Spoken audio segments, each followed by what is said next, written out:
शिव और सती की कहानी समय जितनी पुरानी है, यह कहानी हमें उन दिनों में ले जाती है जब देवता और मनुष्य एक साथ रहते थे और प्रेम की शक्ति ने सभी बाधाओं को पार कर लिया था। यह प्रेम, भक्ति और त्याग की कहानी है। शिव और सती का प्रेम एक ऐसा प्रेम है जो न केवल उनके बीच था, बल्कि उनके अनुयायियों के दिलों में भी गहराई से बसा हुआ है। यह कहानी सदियों से सुनाई और दोहराई जा रही है। हर पीढ़ी ने इसे अपने तरीके से बताया है, लेकिन इसका मूल संदेश हमेशा एक ही रहा है, प्रेम की असीम शक्ति। यह कहानी आज भी हमारे दिलों और कल्पनाओं को मोह लेती है। यह हमें याद दिलाती है कि सच्चा प्रेम समय और स्थान की सीमाओं को पार कर सकता है। शिव, जो संहार के देवता हैं, एक रहस्यमय और जटिल देवता है। उनकी शक्ति और उनके तपस्या की कहानियां हमें उनकी महानता का एहसास कराती हैं। उनसे लोग डरते भी हैं और उनकी पूजा भी करते हैं। उनकी पूजा में भक्ति और श्रद्धा का अनूठा संगम देखने को मिलता है। वह सृजन और विनाश दोनों का प्रतीक है। उनकी शक्ति और उनके क्रोध दोनों ही ब्रह्मांड के संतुलन को बनाए रखते हैं। सती, उनकी अर्धांगिनी, प्रेम और भक्ति की मूर्ति है। उनका प्रेम और समर्पण शिव के प्रति अद्वितीय है।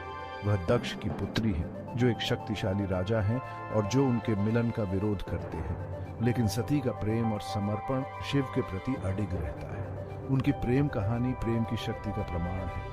यह हमें दिखाती है कि सच्चा प्रेम किसी भी बाधा को पार कर सकता है। यह हमें दिखाती है कि प्रेम सब कुछ जीत सकता है, यहाँ तक कि मृत्यु को भी। सती का बलिदान और शिव का दुख हमें यह सिखाता है कि प्रेम की शक्ति असीम है। यह एक ऐसी कहानी है जो कहानी खत्म होने के बाद भी आपके साथ रहेगी। यह हमें याद दिलाती है कि सच्चा प्रेम कभी नहीं मरता, वह हमेशा जीवित रहता है। सती कोई साधारण स्त्री नहीं थी। उनका जन्म ही दक्ष के हृदय से हुआ था। वह एक दिव्य आत्मा थी जिनका उद्देश्य महान था। सती का जन्म ही एक विशेष उद्देश्य के लिए हुआ था, और वह उद्देश्य था शिव से विवाह करना। दक्ष एक शक्तिशाली राजा और विष्णु के अनन्य भक्त थे। उन्होंने उस देवी को जन्म देने का सम्मान पाने के लिए कठोर तपस्या की थी। उनकी तपस्या और भक्ति ने उन्हें वह शक्ति दी जिससे सती का जन्म हुआ। दक्ष ने सती को बहुत प्यार और सम्मान दिया, जो शिव से विवाह करेगी। सती विलासिता और विशेषाधिकारों से घिरी हुई बड़ी हुई। उनके पास हर वह सुख सुविधा थी जो एक राजकुमारी को मिल सकती थी। लेकिन इन सब के बावजूद सती का मन हमेशा कुछ और ही खोजता रहता था। फिर भी उनका हृदय कुछ और चाहता था। छोटी उम्र से ही उन्होंने शिव के प्रति एक अकठनीय आकर्षण महसूस किया। यह आकर्षण केवल एक साधारण प्रेम नहीं था, बल्कि एक गहरी आध्यात्मिक खोज थी।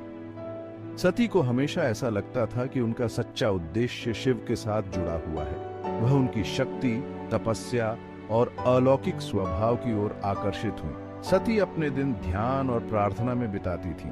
वह शिव की भक्ति में लीन रहती थीं और उनके बारे में सोचती रहती थीं। उनके ध्यान और प्रार्थना में एक अद्भुत शांति और संतोष था। वह अक्सर जंगल में घूमने जाती थी। वह जंगल में जहां शिव रहते थे अजीब सी शांति और अपनेपन का एहसास करती थी। जंगल की शांति और प्राकृतिक सौंदर्य ने सती को हमेशा आकर्षित किया। वहां उन्हें ऐसा लगता था जैसे वह शिव के और करीब आ रही है। सती का यह आध्यात्मिक सफर उनके जीवन का सबसे महत्वपूर्ण हिस्सा था। उनका हृदय शिव की कहानियां सुनकर प्रेम से भर गया। उन्होंने उनके ब्रह्मांडीय नृत्य के किस्से सुने। उन्होंने सभी प्राणियों के प्रति उनकी करुणा के बारे में जाना। इन कहानियों ने उनके प्रेम और भक्ति को और गहरा कर दिया। वह अपने हृदय में जानती थीं कि शिव ही उनकी नियति है। शिव के लिए सती का प्रेम शक्ति या पद की किसी इच्छा से प्रेरित नहीं था। ये एक शुद्ध और निस्वार्थ प्रेम था।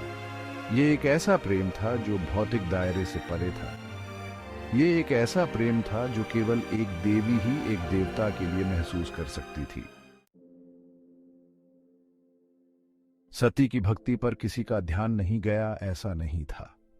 शिव ने भी उनके साझा भाग्य के आकर्षण को महसूस किया। उन्होंने उनके प्रेम की पवित्रता को देखा। उन्होंने उन्हें अपनी दिव्य अर्धांगिनी के रूप में पहचाना। उनका प्रेम नियति था। यह स्वर्ग में रचा गया बंधन था।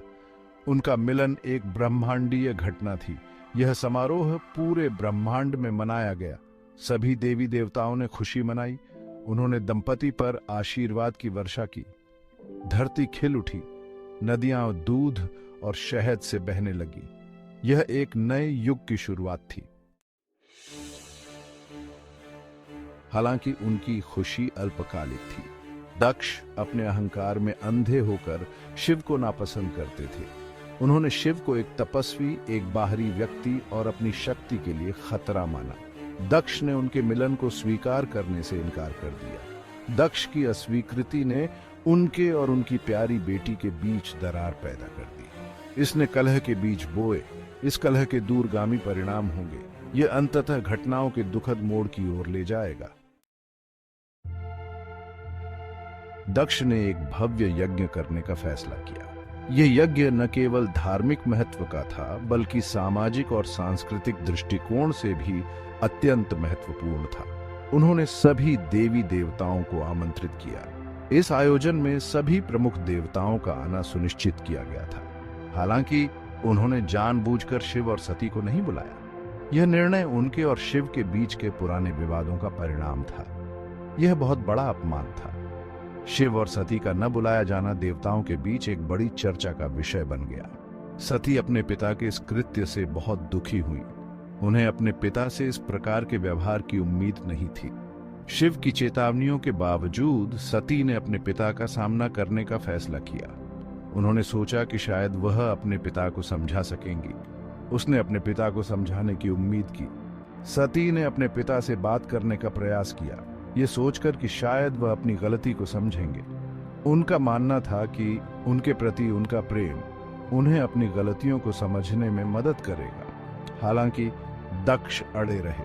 उन्होंने सती की बातों को अनसुना कर दिया। उन्होंने शिव का उपहास किया और सती का अपमान किया। दक्ष ने शिव के प्रति अपनी नफरत को खुलकर व्यक्त किया। अपने पिता के अपमान और अपने प्रिय के प्रति उनके अनादर को सहन करने में असमर्थ सती ने अंतिम त्याग कर दिया। ये उनके लिए अत्यंत पीड़ादायक था। उन्होंने अपनी योग शक्ति का आह्वान किया। सती ने अपनी आत्मा को शुद्ध करने के लिए ध्यान में लीन हो गई। उन्होंने यज्ञ की पवित्र अग्नि में खुद को आहूत कर लिया। ये उनका अंतिम बलिदान था जो इतिहास में अमर हो गया। सती के आत्मदाह की खबर से पूरे ब्रह्मांड में हलचल मच गई। यज्ञ स्थल सन्नाटा छा गया। वातावरण में शोक और अविश्वास व्याप्त था। सभी देवी देवता भयभीत होकर देख रहे थे। ध्यान में लीन शिव ने एक चुभता हुआ दर्द महसूस किया। वह तुरंत जान गए कि उनकी प्यारी सती अब नहीं रही। शोक और क्रोध से व्याकुल होकर शिव ने दुनिया पर अपना भयानक रूप वीरभद्र प्रकट किया। वीरभद्र ने दक्ष के यज्ञ में तूफान ला दिया। उसने जमकर उत्पात मचाया। उसने यज्ञ वेदी को नष्ट कर दिया। उसने दक्ष और उसके अनुयायियों को दंड दिया। धरती कांप उठी। आकाश हिल गया। शिव शोक से व्याकुल सती के शरीर के अवशेषों को उठाकर ले गए। वह ब्रह्मांड में भटकते रहे। उनके बिना जीने का विचार सहन करने में असमर्थ उन्होंने विनाश का अपना नृत्य तांडव किया। देवताओं ने ब्रह्मांड के विनाश के डर से हस्तक्षेप किया। विष्णु ने अपने सुदर्शन चक्र का उपयोग करके सती के शरीर के टुकड़े टुकड़े कर दिए। उसके शरीर के अंग 51 अलग अलग जगहों पर पृथ्वी पर गिरे। ये स्थान शक्तिपीठों के रूप में जाने जाने वाले पवित्र स्थल बन गए। सती का बलिदान व्यर्थ नहीं गया। यह प्रेम का कार्य था। यह अन्याय के खिलाफ विद्रोह का कार्य था। उनके बलिदान ने पार्वती के रूप में उनके पुनर्जन्म का मार्ग प्रशस्त किया। पार्वती अपने नए जीवन में अंततः शिव के साथ फिर से मिल जाएंगी। उनकी प्रेम कहानी जारी रहेगी। यह जन्मों से भी आगे निकल जाएगी। उनकी प्रेम कहानी आशा की किरण बनेगी। यह आने वाली पीढ़ियों को प्रेरित करेगी। शिव और सती की प्रेम कहानी प्रेम और बलिदान की शक्ति का प्रमाण है।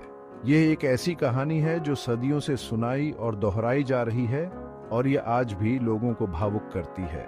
यह कहानी हमें याद दिलाती है कि प्रेम सब कुछ जीत सकता है, यहाँ तक कि मृत्यु को भी। यह हमें दिखाता है कि सबसे बुरे समय में भी हमेशा आशा होती है। शिव और सती की कहानी एक शाश्वत प्रेम कहानी है जो आने वाली पीढ़ियों तक हमें प्रेरित और ऊर्जावान बनाती रहेगी।